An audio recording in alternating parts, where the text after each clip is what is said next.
welcome! If you have changed the background color and you want to change back to the default background color, then you right-click on the upper frame of the window and then you choose Properties.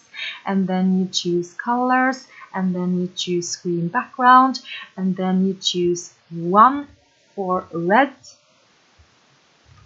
36 for green, and 86 for blue, and then you choose OK. The background color is now changed back to the default background color.